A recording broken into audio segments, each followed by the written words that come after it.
श्रीमत् परब्रह्म गुरु नमामि। श्रीमत् परब्रह्म गुरु नमामि। श्रीमत् परब्रह्म गुरु स्मरामि। श्रीमत् परब्रह्म गुरु स्मरामि। गुरु पूर्णिमा के पावन पर्व निमित्त यहाँ पर गुरुदेव के पावन सानिध्य में जो भी साधक आए हैं उन सभी के चरणों में वंदन। गुरु पूर्णिमा का ये पावन पर्व ब्रह्मांडीय पर्व है और गुरुदेव के प्रति कृतज्ञता व्यक्त करने का पर्व है। मनुस्मृति में आता है 12 बातें मनुष्य को शुद्ध करती है, सुखी करती है, दुखों से छुड़ाती है। और वो 12 की 12 बातें गुरु से मिलती है। पहली बात ज्ञान। ज्ञान हमको शुद्ध करता है और वो गुरु से मिलता है। पुस्तकों में शब्द लिखे हैं, अनुभव नहीं है। जैसे भगवत गीता कई लोग पढ़ते हैं, पर जो अर्जुन ने सुनी भगवान के मुख से, अर्जुन का कल्याण हुआ। हम लोग सुनते हैं गुरुदेव के श्रीमुख से, तो हम भी उसी रास्ते पर आगे चल रहे हैं मंजिल की तरफ। तो ज्ञान हमें शुद्ध करता है। फिर तपस्या हमें शुद्ध करती है। यहां बैठे हैं, स्वाभाविक ही हम सब साधक भाई बहनों की एक तपस्या हो रही है। भगवत गीता में, पुराणों में, वेदों में जो तप बताया वो सहज में हो रहा है। और गुरुदेव ने गुरुदेव के आश्रम में, लीलाशाह बापू के आश्रम में तप करके जो पाया वो हमको सहज में दे रहे हैं।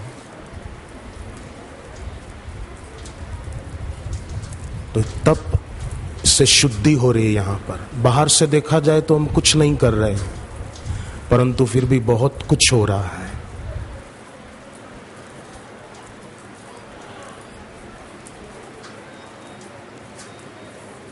अहमदाबाद के आश्रम में एक बच्ची शिविर में आई थी। बच्चों का शिविर था, हर साल दिवाली के बाद जो होता है 7 दिन विद्यार्थियों के लिए। दूसरे दिन उसने घर फोन किया कि पिताजी आप कैसे हैं। बाप की तबीयत खराब थी, पता चला। आश्रम में बैठे बैठे जप किया, फिर परिक्रमा की। परिक्रमा करके फिर जप में बैठ गई। पिताजी बीमार हैं, क्या करूं, ये सब नहीं सोचा। शांत बैठ के जप किया।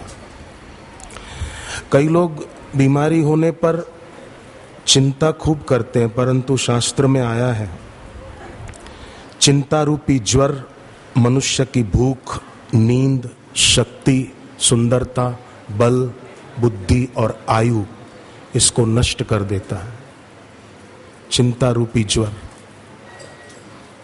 तो उस छोटी बच्ची ने, उम्र छोटी थी, समझ बड़ी थी, उसने चिंता न करके जप किया, परिक्रमा की। तीसरे दिन घर फोन किया तो पिताजी ने कहा मेरी तबीयत ठीक हो गई है तेरी वजह से। बच्ची ने कहा मेरी वजह से कैसे ठीक हो गई। उसने कहा रात को सपने में गुरुदेव ने दर्शन दिया और कहा तेरी बच्ची अहमदाबाद में जप तप कर रही है, उसके जप तप के प्रभाव से तू ठीक हो जाएगा, चिंता मत करना। और मैं धीरे धीरे ठीक हो गया हूँ। तो तप से ज्ञानम तपोग्नि आहारम मरण मनो वारी उपांजनम वायु कर्मार्क कालो च शुद्धे कर्तृणी देही नाम। हम सब देहदारी हैं, इससे हमारी शुद्धि और सुख संपत्ति की बढ़ोतरी होती है। इसलिए बड़े बड़े ऋषि मुनि भी अपने अपने गुरुदेव का पूजन आज के दिन गुरु पूर्णिमा के दिन करते हैं। कथा आपने सुनी होगी, देव ऋषि नारद गुरु पूर्णिमा के दिन आकाश मार्ग से भगवान नारायण के दर्शन करने जा रहे थे कि गुरु पूर्णिमा है। रास्ते में उनकी नजर पड़ी ऋषि बोधायन हाथ में सुंदर कमल का फूल लेकर जा रहे हैं। नारद जी उतर कर आए ऊपर से नीचे और ऋषि बोधायन को कहा कि आपके हाथ में जो फूल है वो मुझे दोगे? बोले क्यों? नारद जी ने कहा आज गुरु पूर्णिमा है, मैं भगवान विष्णु के दर्शन करने जा रहा हूं तो उनको अर्पण करूंगा। अब ऋषि बोधायन की आंख में आंसू आ गए। आंख के आंसू 3 प्रकार के होते हैं, वो सुखदायी होते हैं। एक होते हैं अपने इष्ट अपने गुरुदेव को याद करके जो आंख में आंसू आ जाए। माला लेकर जप करने बैठे हैं और जप करते करते अचानक ऐसा भाव आया कि आंख भर आई। गुरुदेव की तस्वीर के तरफ देख रहे हैं और देखते देखते अचानक भाव आया और आंख भर आई। एक ये होते हैं। दूसरे आंसू होते हैं कि मेरे में अमुक अमुक दोष है, वो अभी तक मिटा नहीं, कब मिटेगा हे गुरुदेव, मेरी ये बुराई कब छूटेगी। ये दूसरे आंसू, अपने दोष को याद करके जो वेदना हो, दुख हो कि अभी तक मेरे में ये दोष क्यों है। और तीसरे होते हैं दूसरे के जीवन में दुख देखकर अपनी आंख में आंसू आ जाए कि अरे इसके जीवन में कितना दुख है, इसका दुख भी मिट जाए, ये भी सुखी हो जाए। और एक आंसू होते हैं आदमी अपने दुख को याद करके रोता रहता है, उसमें शुभ परिणाम नहीं आता है। वो दुनिया में कई लोग बेचारे इससे और दुखी ज्यादा होते हैं, पर जो अपने स्वामी को सदगुरु को याद करके भक्ति भाव में रोते तो उनका वो रोना भी भक्ति बन जाता है, इससे दुख मिट जाते। तो ऋषि बोधायन की आंख में आंसू आए गुरु वेदव्यास जी की याद में। तो नारद जी ने कहा कि ऋषिवर आंख में आंसू क्यों? उन्होंने कहा कि आज गुरु पूर्णिमा है, ये फूल मैं मेरे गुरुदेव वेदव्यास जी के लिए लेकर जा रहा था। तो बोले इसमें रोते क्यों? बोले आपने भगवान विष्णु के लिए मांग लिया, मैं सोच रहा हूं आपको दूं कि मेरे गुरुदेव के लिए ले जाऊं। तब नारद जी मुस्कुराए और कहा कि तुम वेदव्यास जी के लिए अपने गुरुदेव के लिए फूल लेकर जा रहे हो ना? हाँ। तो इसमें सोचते क्या हो, मैं भी तुम्हारे साथ चलता हूं। गुरु पूर्णिमा है, गुरु की पूजा वो ईश्वर की ही पूजा है, गुरु का दर्शन वो ईश्वर का ही दर्शन है, सोचने की जरूरत नहीं है। मैं भी पहले व्यास जी के दर्शन के लिए चलता हूं।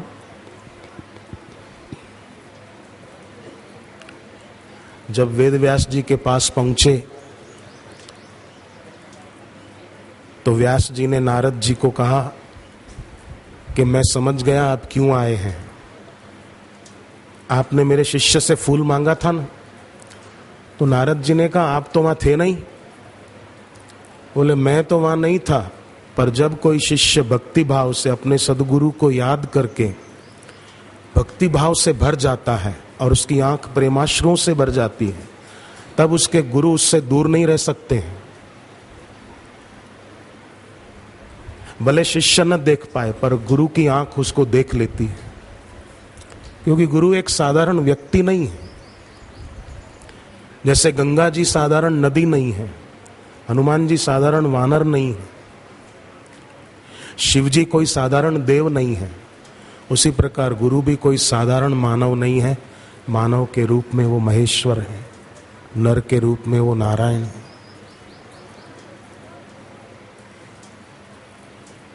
तो ऐसे गुरु का ज्ञान हमें शुद्ध करता है। गुरु का तप हमें शुद्ध करता है। तपस्या गुरुदेव ने की है और फल हमें दे रहे हैं, हमें शुद्ध कर रहे हैं। अग्नि शुद्ध करती है। कौन सी अग्नि? शिव जी ने कहा गुरु की भक्ति रूपी अग्नि जिसके दिल में प्रज्वलित है। मैं तो कहूं 22 तारीख, 21 और 22 तारीख 2 दिन हम सब साधक अपने अपने क्षेत्र में जहां भी हों, अपने हाथ से जैसे दीपक जलाते हैं ना सुबह पूजा के समय, तो उस दिन 2 दीपक जलाएं और मन में ये भाव करें कि ये एक दीपक ये मेरा गुरुदेव के प्रति श्रद्धा का प्रतीक है, मेरे अंदर श्रद्धा की ज्योत ऐसे ही जलती रहे। और दूसरा दीपक गुरुदेव की करुणा का है, गुरुदेव की करुणा मुझ पर बरस रही है, आगे भी ऐसे ही बरसती रहे। गुरुदेव की कृपा मुझ पर बरसती रही है, आगे भी ऐसे ही बरसती रहे। इस भाव से ये दीपक जलाकर गुरु को मन ही मन प्रणाम करें, उनकी पूजा करें, उनकी अर्चा करें। ये तप है। और अग्नि, गुरु की भक्ति, शिव जी ने उसको अग्नि कहा।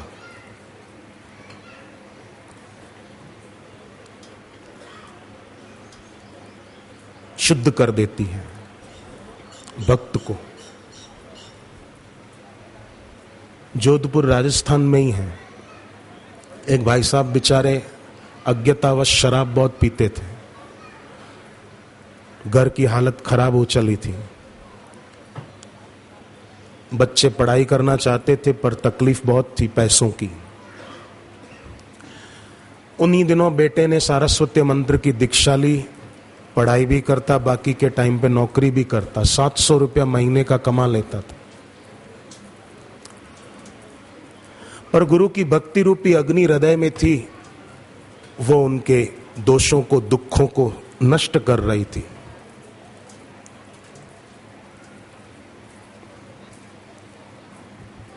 परिणाम यह आया, वो लड़का जो 700 रुपया महीने की नौकरी करता था, अभी 1,30,000 महीने का कमाता है, सीए बन गए।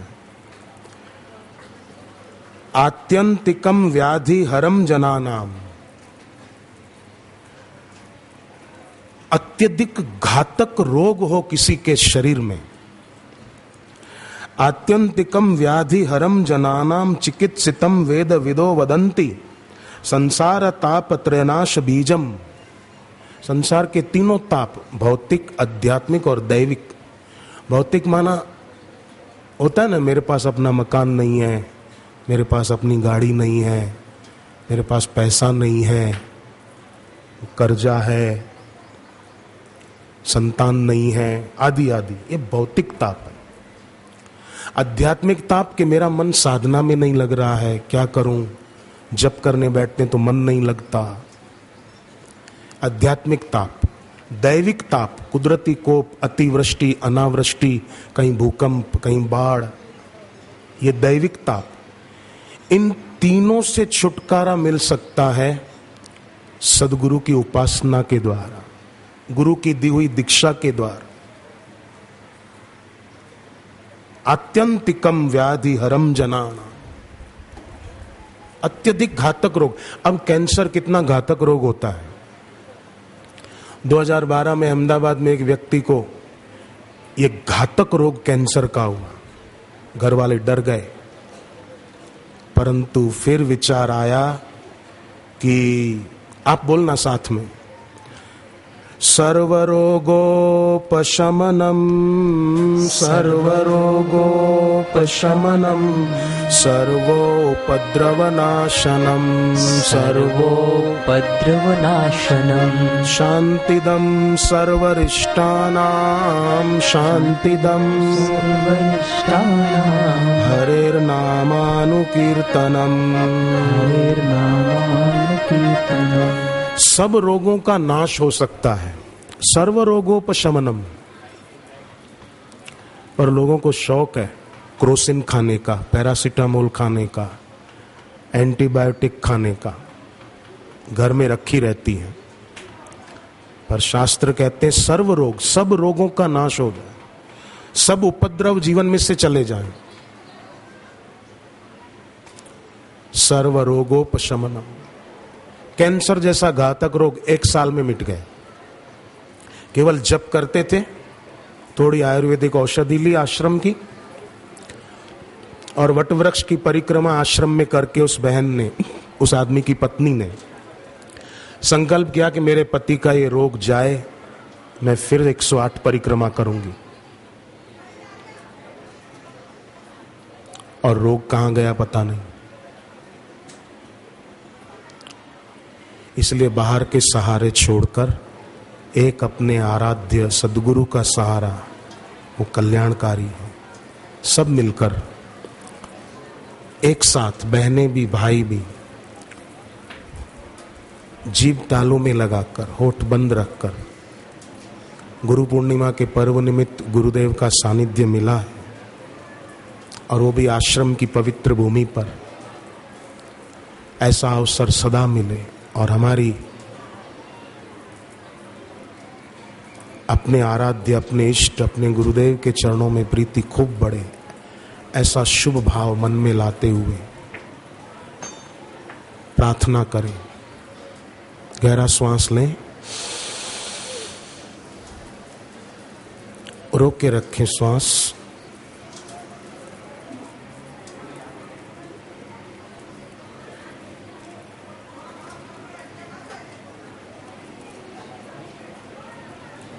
दूसरे वो होते हैं बिछरत एक प्राण हरि ले। वो जब हमसे दूर होते हैं तो ऐसा लगता है कि मानो हमारे प्राण ले गए।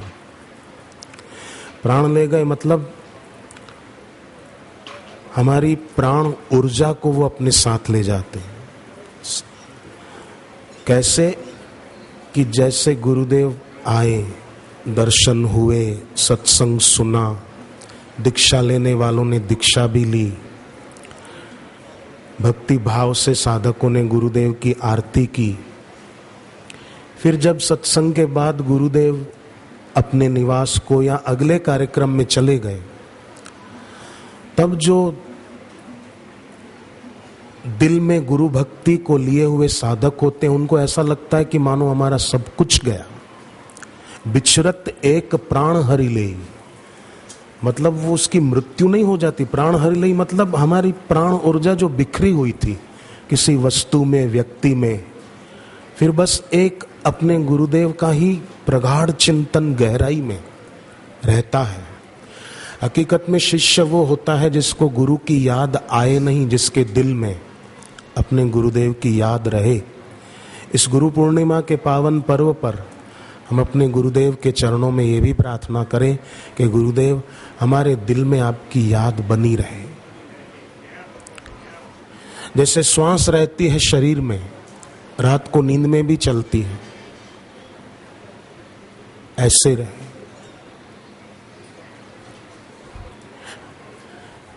ऐसे भी लोग हैं साधक दीक्षा लिए हुए कि जिनको चाहकर भी गुरुदेव के दर्शन सामने नहीं हो पाते तो उनको बड़ी वेदना होती।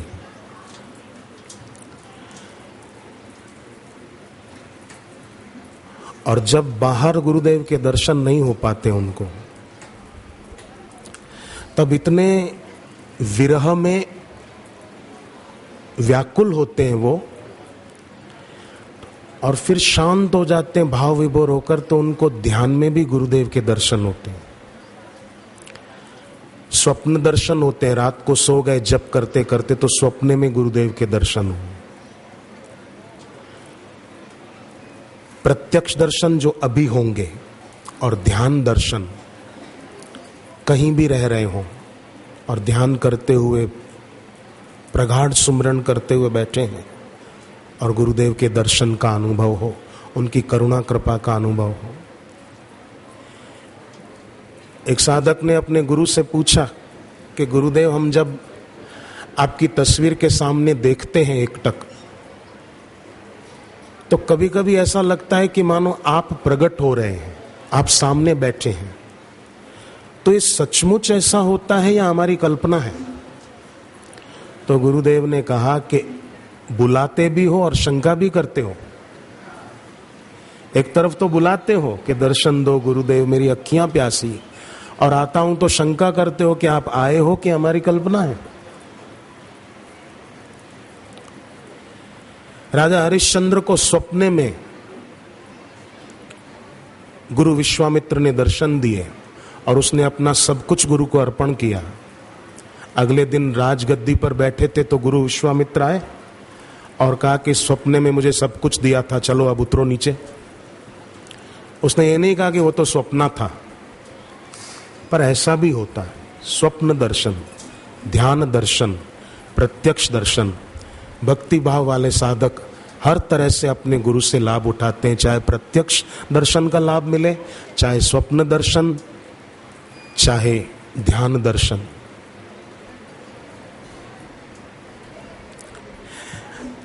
गुरु पूर्णिमा का पर्व हमें यह भी संकेत देता है कि हम अपने भगवत स्वरूप गुरुदेव में और अधिक से अधिक अपना भगवत भाव दृढ़ करते जाएं।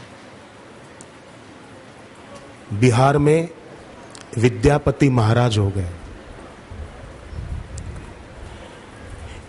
उन्होंने साधन काल में इतनी शिव जी की उपासना की और पीने में गंगा जी का जल पीते थे। फिर गुरु मिले, गुरु की भक्ति उपासना की, गुरु की पूर्ण कृपा पाई।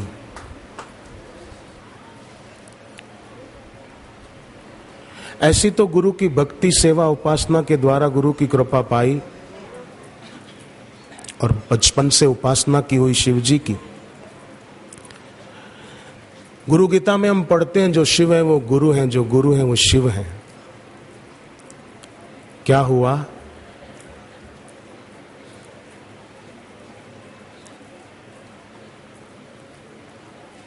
की हुई भक्ति, की हुई उपासना वो कभी व्यर्थ नहीं जाती है। जैसे किया हुआ अशुभ वो व्यर्थ नहीं जाता, वो फल देता है समय पाकर।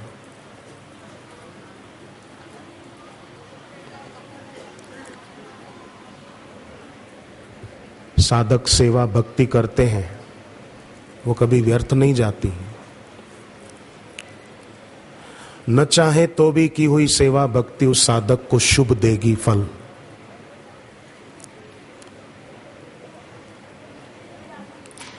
अभी यहां बैठे हैं,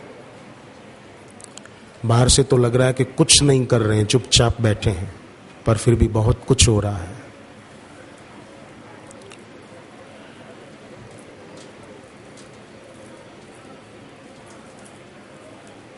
शारीरिक तप भी हो रहा है, वाचिक तप भी हो रहा है और मानसिक तप भी हो रहा है। मन से भावों की शुद्धि हो रही है। वाणी के द्वारा मौन रखकर बैठे हैं तो वाणी संबंधी तप हो रहा है।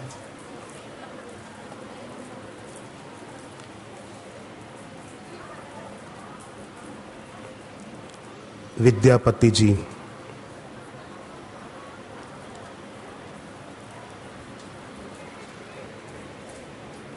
शिव जी उनके यहां शिष्य बनकर आ गए कि जिन्होंने अपने गुरु की ऐसी दृढ़ता से उपासना और भक्ति की, ऐसे गुरु की तो मैं भी थोड़ी सेवा कर लूं। शिव जी ने अपना परिचय नहीं दिया, ऐसे ही कहा मैं आपके चरणों में रहना चाहता हूं। बोले रहो। नाम क्या है तुम्हारा बेटे? बोले मेरा नाम उगना है। ठीक है। गुरुजी भोजन करते, थाली में थोड़ा कुछ बचता, वो कहते सेवा बर्तन साफ करने की मैं करूंगा, और गुरु का बचा हुआ थोड़ा सा भी, एक कण भी वो खा लेते थे।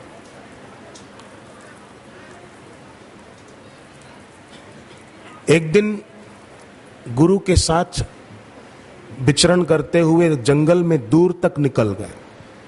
गर्मी के दिन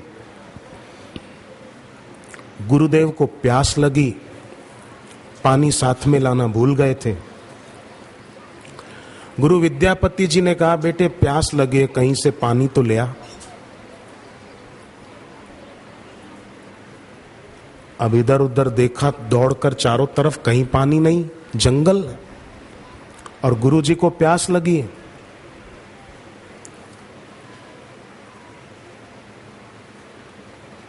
थोड़ा और दूर तक गए कि कहीं पानी दिख जाए, नदी, कोई कुआं, कोई घर किसी का, पानी ले लूं, कुछ नहीं। अब गुरुजी को प्यास लगी है, पानी नहीं। एक भाव आया कि मुझे गुरु ने सेवा दी और मैं सेवा में सफल नहीं हो पा रहा हूं। बाहर पानी नहीं पर आंख में पानी आ गया। मन ही मन गुरु को प्रणाम किया। किसने? शिवजी जो शिष्य बनकर आए थे। ये हमको सीख दे रहे हैं कि हम शिष्य कैसे हों।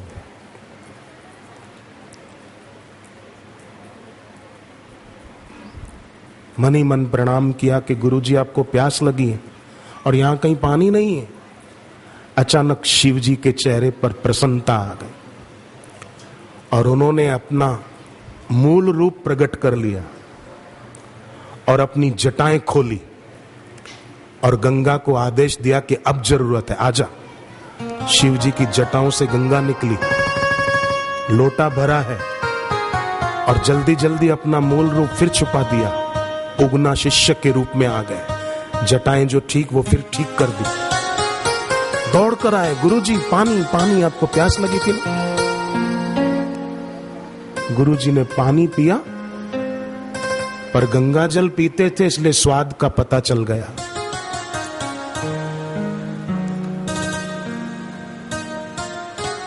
कहा कि ये गंगा जल, आसपास तो कहीं गंगा जी है नहीं और गंगा जल हम साथ में लाए नहीं थे। ये गंगा जल कहां से लाए? अब उगना ने सोचा क्या जवाब दूं।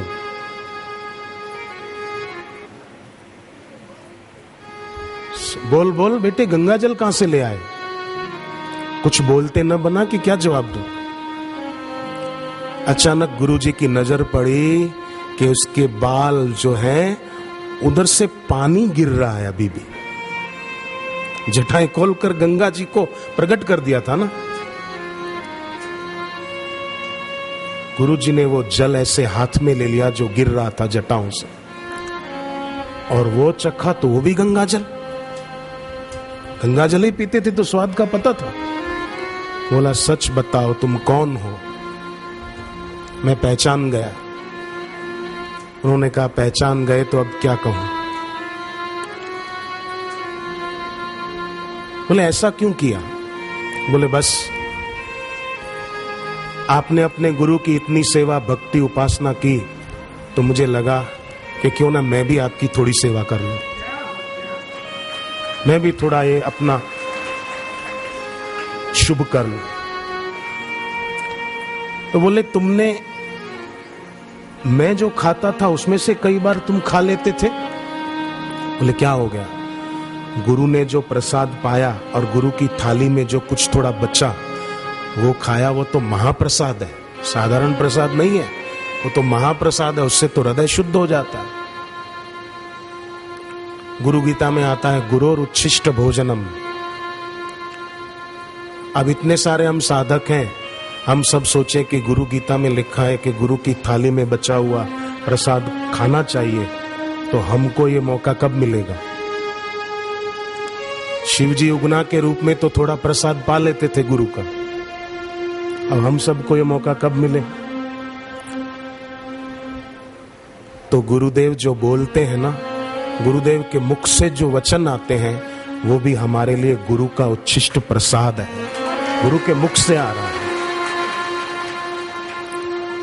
और उसको हम कानों के द्वारा अपने भीतर ले जाते हैं। यही गुरु और उच्छिष्ट भोजनम है। तो गुरु पूर्णिमा का पावन पर्व हमें संकेत देता है। सीढ़ी होती है ना, सीढ़ी, लकड़ी की सीढ़ी, सीढ़ी से हम ऊपर भी जा सकते हैं और उसी सीढ़ी को कुएं में उतारकर नीचे भी जा सकते हैं। तो मनुष्य देह एक सीढ़ी है, उसके द्वारा हम ऊंचे भी उठ सकते हैं और पतित भी हो सकते हैं। तो गुरु पूर्णिमा का पर्व हमें बहुत सुंदर संकेत देता है कि आरुणि, उपमन्यु, मीरा, शबरी, ये सब अपने अपने समय में महान गुरु भक्त हुए। तो हम भी अपने जीवन में ऐसी भक्ति को बढ़ाएं। विद्यापति बाबा के वहां शिवजी उगना के रूप में, शिष्य के रूप में आ गए। नाथ द्वारा में सत्संग था न गुरुदेव का, तो वहां के एक प्रधानाचार्य, एक हाई स्कूल के, उन्होंने श्री आशा रामायण का पाठ करते हुए जो अनुभव किए और फिर हम सबको बताए, उन्होंने कहा कि ये जो गुरुदेव एकांत में बैठे थे, सोचा मैं न कहीं जाऊंगा, यहीं बैठकर अब खाऊंगा, जिसको गरज होगी आएगा, सृष्टि करता खुद लाएगा, ज्यों ही मन विचार वे लाए, त्यों ही दो किसान वहां आए। तो बोले ये जो दो किसान थे साधारण किसान नहीं थे, हम लोग पाठ कर जाते त्यों ही दो किसान वहां आए, पर ये दो किसान और कोई नहीं, साक्षात राम जी और लक्ष्मण जी ही थे। ये मेरा अनुभव है, इसको कोई अतिशयोक्ति भी न माने। मैं तो इस बात को उस आचार्य की स्पष्टोक्ति मानता हूं, अतिशयोक्ति नहीं मानता। गुरु पूर्णिमा का ये पवित्र पर्व, पावन पर्व, अध्यात्म जगत का बहुत महिमावंत पर्व है।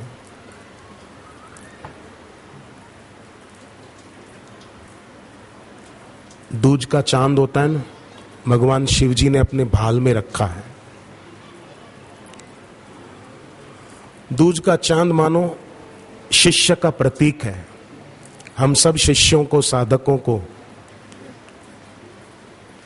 प्रेरणा मिलती है।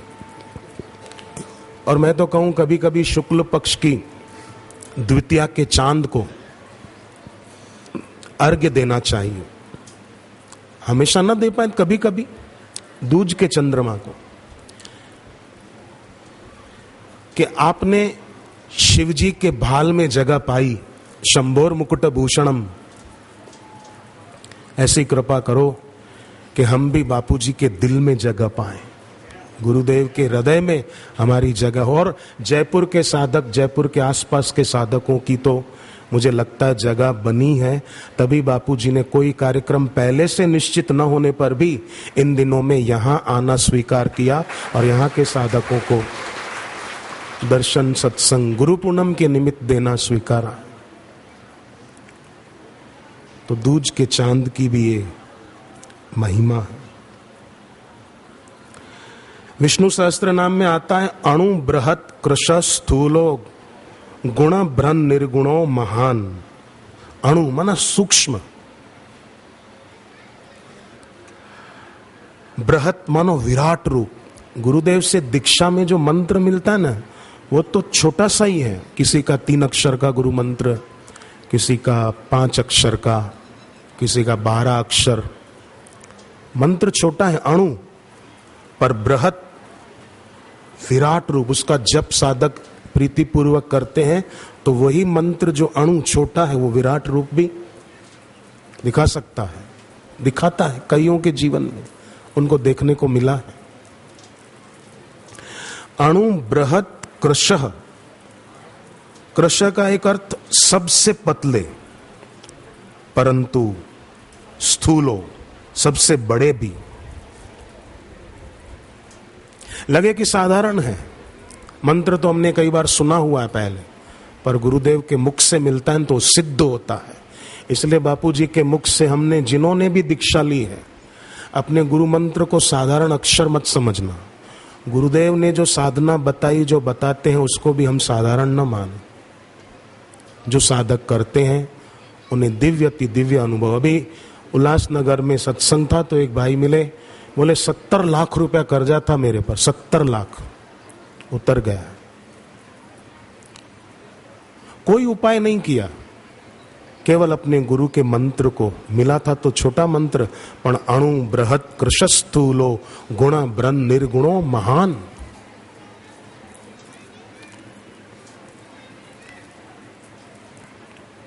वो महान जप करने वाले को भी दुखों से, मुसीबतों से छुड़ाता है। पर कई लोग बेकार का व्यर्थ श्रम बहुत करते रहते, दूसरे साधन खोजना कहीं से सुखी होने के लिए, वो व्यर्थ के उपाय। 4 मित्र थे, सोचा कि चलो रुपया कमाने के लिए कुछ करें, एक टैक्सी खरीदी। कि टैक्सी तो उसका उपयोग तो होता ही है, रुपया कमाएंगे, पर कमाई नहीं होती थी। क्यों? कि चारों बैठकर घूमते रहते थे। अब टैक्सी चलानी है, रुपया कमाना है, चारों, दो आगे बैठे दो पीछे बैठे, पैसेंजर कहां से आए और क्या कमाई हो। बारिश के दिन थे, एक दिन उनकी टैक्सी फंस गई। चारों ने बहुत कोशिश की पर टैक्सी निकलने का नाम ही नहीं ले रही थी। मेहनत खूब हो रही थी, निकले ही नहीं, क्योंकि दो आगे से धक्का लगा रहे थे, दो पीछे से धक्का लगा रहे। व्यर्थ श्रम हो रहा है, व्यर्थ शक्ति खर्च हो रही है और हाथ कुछ नहीं आ रहा है। पर गुरु की दीक्षा पाकर, गुरु की वैदिक शिक्षा पाकर जो साधक साधना में आगे चलते हैं, बाहर से भले उनके पास करोड़ों रुपया ना हो, परंतु फिर भी उनके पास जो है ईश्वर की आंख में, उससे वो साधक मूल्यवान हो जाते हैं। और किसी के जीवन में गुरु की दीक्षा नहीं, वैदिक शिक्षा नहीं, और बाहर से करोड़ों रुपया हो, भगवान की नजरों में वो व्यक्ति मूल्यहीन है। ये ईश्वर की आंख में मूल्यवान, महत्वपूर्ण होने का रास्ता है।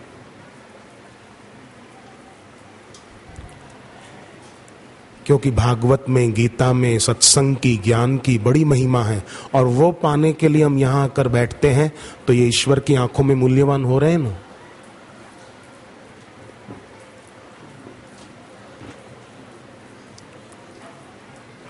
कुछ इधर उधर की बातें न सोचकर शांतिपूर्वक बैठे। पर कई लोग ऐसे होते हैं, कुछ का कुछ सोचते रहेंगे। अंगद ने रावण की सभा में पैर जमाया था, तो कौन सा पैर जमाया था? दायां जमाया था कि बायां जमाया था? पर तुझे इससे क्या?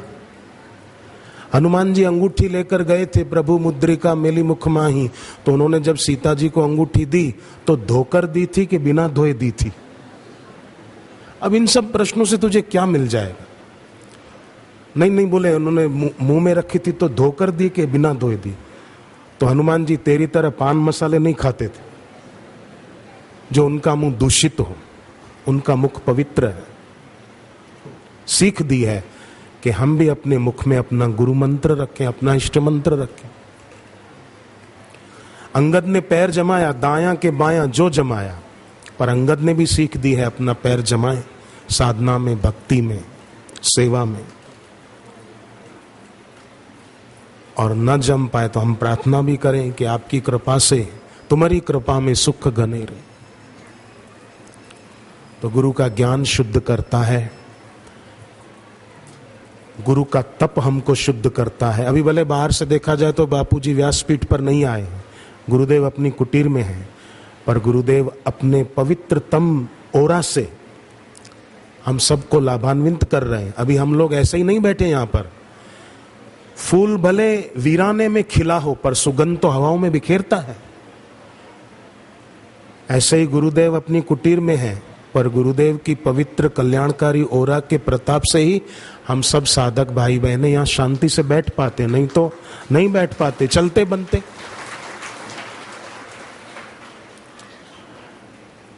कोई लोग सोचते हैं बापूजी आए हैं, हमको मौका मिले, गुरुजी से अमुक प्रश्न पूछेंगे तो हमारी समस्या दूर हो जाएगी, हम सुखी हो जाएंगे।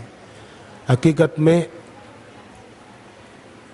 कहने की जरूरत ही नहीं है। जैसे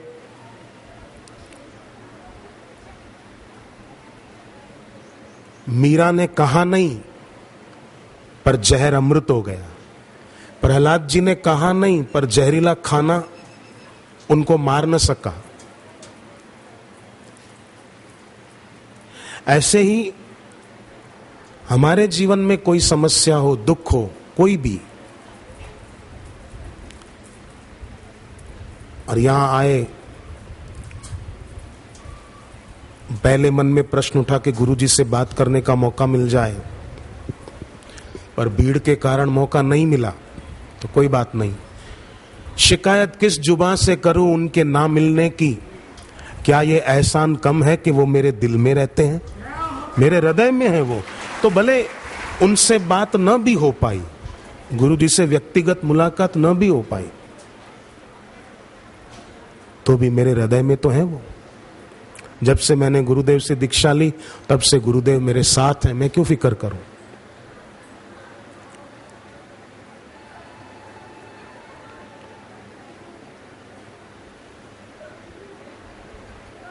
सखा सोच त्यागहु बल मोरे, सब विधि काज घटब में तोरे।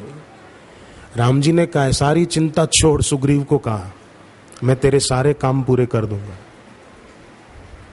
और काम पूरे हुए भी। भले पहले मार पड़ी सुग्रीव को वाली की, पर बाद में काम पूरे हुए भी। आप देखो,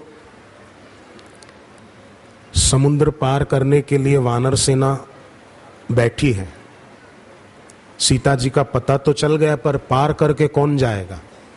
सब अपना अपना बल बखान कर रहे थे कि मैं इतने योजन लंबी छलांग लगा सकता हूं, 100 योजन, 150 योजन, 200 योजन। समुद्र की दूरी और अपने बल का गणित लगा रहे थे। पर हनुमान जी इन सब से परे शांत बैठे थे, सुमिरन में तल्लीन, जप में तल्लीन। सब अपने अपने बल का बखान करते करते थक गए। अंगद ने कहा मैं समुद्र पार चला जाऊंगा पर लौट कर आऊंगा कि नहीं, इसमें संशय है।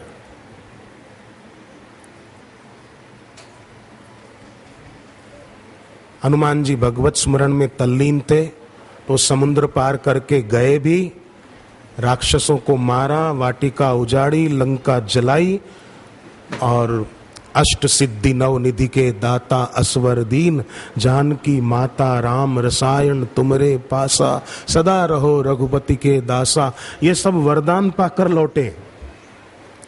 और हनुमान जी ने सीख दिए कि कोई समस्या है तो दुखी न होकर अपने स्वामी के सुमिरन में तल्लीन रहें। अपने आप समस्याओं का सागर, उनकी कृपा हमको पार करा देगी। जब हनुमान जी जा रहे थे तो क्या लिखा है सुंदरकांड में, जिमि अमोघ रघुपति कर बाणा, एही भांति चले हनुमाना। जैसे राम जी का तीर जाए ऐसे हनुमान जी जा रहे हैं। तो मैं बहुत दुखी हूं, मेरे जीवन में बहुत समस्या है, न सोचकर मेरे गुरुदेव महान है, मेरे गुरुदेव की मंत्र शक्ति महान है, मेरे गुरुदेव की करुणा कृपा का कोई अंत नहीं है। जब वो मेरे साथ है तो मैं फिक्र क्यों करूं, सब अच्छा होगा। एक आदमी के खेत में फसल अच्छी नहीं होती थी, वो बेचारा बहुत दुखी रहता था कि पैसा भी खर्च होता है, फसल अच्छी नहीं होती है, क्या करूं। अहमदाबाद आश्रम में आए थे शिविर में, सोचा कि गुरु जी से बात तो नहीं हो पाएगी, भीड़ बहुत है। तो पता चला कि सब भक्त जहां बापू जी ने शक्तिपात किया है वहां परिक्रमा कर रहे हैं, मैं भी जाऊं। गए और वहां से थोड़ी मिट्टी ले ली और जल शीशी में ले लिया। अपने गांव डूंगरपुर के पास रहते हूँ, गांव खेत में जाकर बीच में खड्डा खोद के वो मिट्टी गाड़ दी और बड़दादा का जल डाल दी। शांत बैठ के थोड़ा जप किया और पाठ किया। उसके बाद उसी भाई ने मुझे बताया, बोले हमारे खेत में फसलें बहुत अच्छी होती है, पहले जो नुकसान होता था वो नुकसान नहीं होता। भक्ति में बड़ी शक्ति है, पर साधारण आदमी उस भक्ति की शक्ति को बेचारा जान नहीं पाता और उससे लाभ लेने से वंचित रह जाता है। इसलिए हम लोग जीवन में दूसरे लोगों से कुछ सुनना और सीखना बंद करें और जानना और मानना शुरू करें। जानना इतना ही है कि इस संसार में मेरा कुछ नहीं, और मानना इतना ही है कि मेरे गुरुदेव, गुरुर ब्रह्मा गुरुर विष्णु गुरुर देवो महेश्वर, इतना ही मानना।